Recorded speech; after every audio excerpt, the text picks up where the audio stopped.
видео выходит при поддержке титульного партнера чемпионата, кубка, суперкубка и сборной Казахстана компании Олимбет. Спасибо, Олимбет, что поддерживаете футзал Казахстан и футзал в Казахстане. Шықты, ал мұнда қателік және гол соғылды. Кездесудің есебі ашылды. Қорғаныс шебіндегі қателікті 7-ші номерлі Нұржан Серік ұтымды пайдаланды. Осылайша таблоға өзгеріс еніп отыр. 3 кездесу орын алған. Осы 3-ші тур аясында қазір тағы да қауіпті сәт және есеп 2-0. Нұржан Серік дубль авторы атанды. 7-ші номердегі ойыншы. Қызылордалықтар өткен турда ұпай жоғалтқаннан кейін бүгін арына қатты.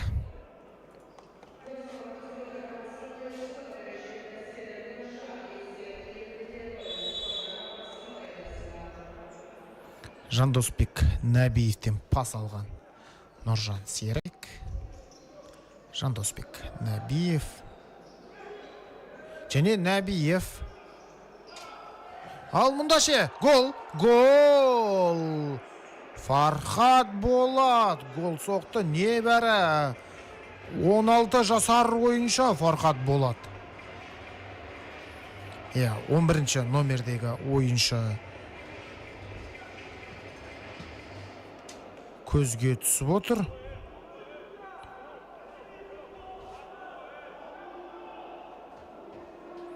Ал бұл голға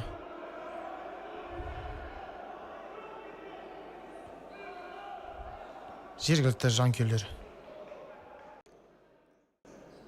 енді қазір оң қапталмен шабуыл. Нұргелді Абдулла болған, тағы да Саяуш Асқар. Және мұна голды қараңыз. Керемет соққы. Саяуш Асқар. Және камераның алдына келіп, өз нәтижелі соққысын әдемі тойлата алды.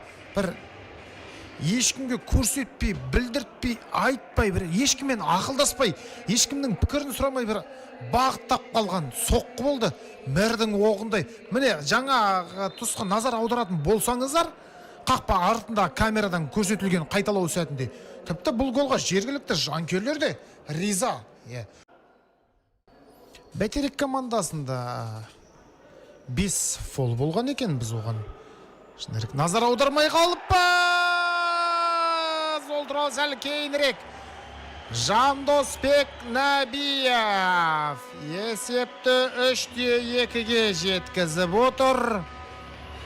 Қызылорданың капитаны өз әріптестерін, өз командасын осылайша алға жетелеуде. Және Жандосбек те голды осылайша ерекше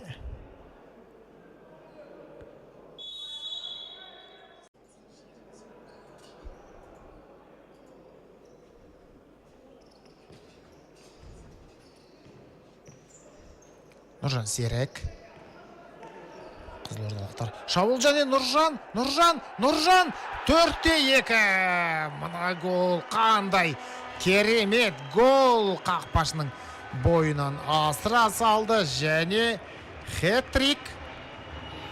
Есеп 4-2.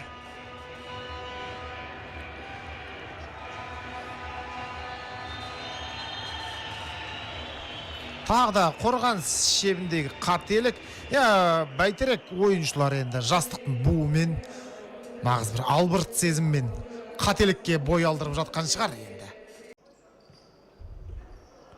Тамаша пас алмасу Нұрсұлтан Абду. Есеп 5-2. Нұрсұлтан Абдудай өз еншісіне гол жазып отыр. Жандосбек Нәбиевтен пас алған. Нұрсұлтан есепті ірілете түсті. 70-ші номерлі ойыншы.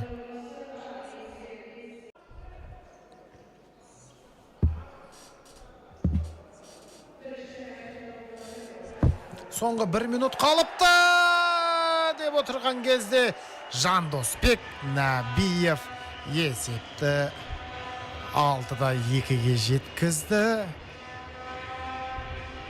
Дубль авторы атанды. Және енді өзі 2 гол соқты. Және ресми статистика жоқ, бірақ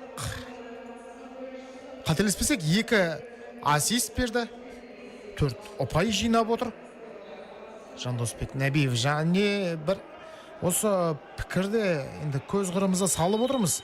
Жандосбек Шерхан Саудабеков. Әсет Өскенбаевты өз бағын сынап көрген. Сөйтсек бұл Нұрсұлтан Абдуға берілген таңғажайып пас екен ғой.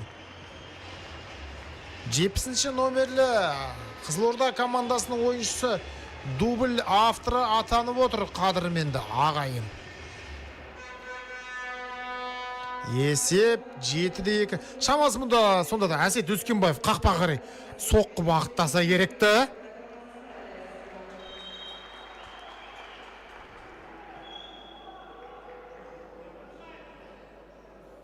Әлде командасын үміт бар.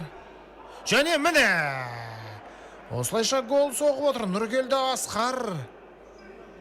Есепті 7-3 қылды. 79 номермен өнер көрсететін ойыншы.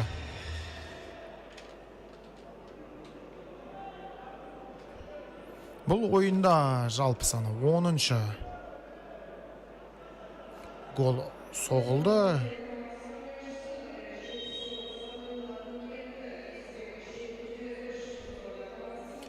Осылайша бұл кездесу осы чемпионат барысында ең нәтиже. Биболатов, Саяуш Асқар. Және қазір Нұргелді Абдулла үлгерген жоқ. Ал бұл 8-ші гол. Гол соққан кім екен? Шерхан Саудабеков. Сыңайлы ма қалай? Әзірге бәрі Шерханды құттықтап жатыр 17-ші номерлі ойыншыны. Дәл солай Шерхан Саудабеков гол соқты. 17-ші номерлі ойыншы. Есеп 8-3.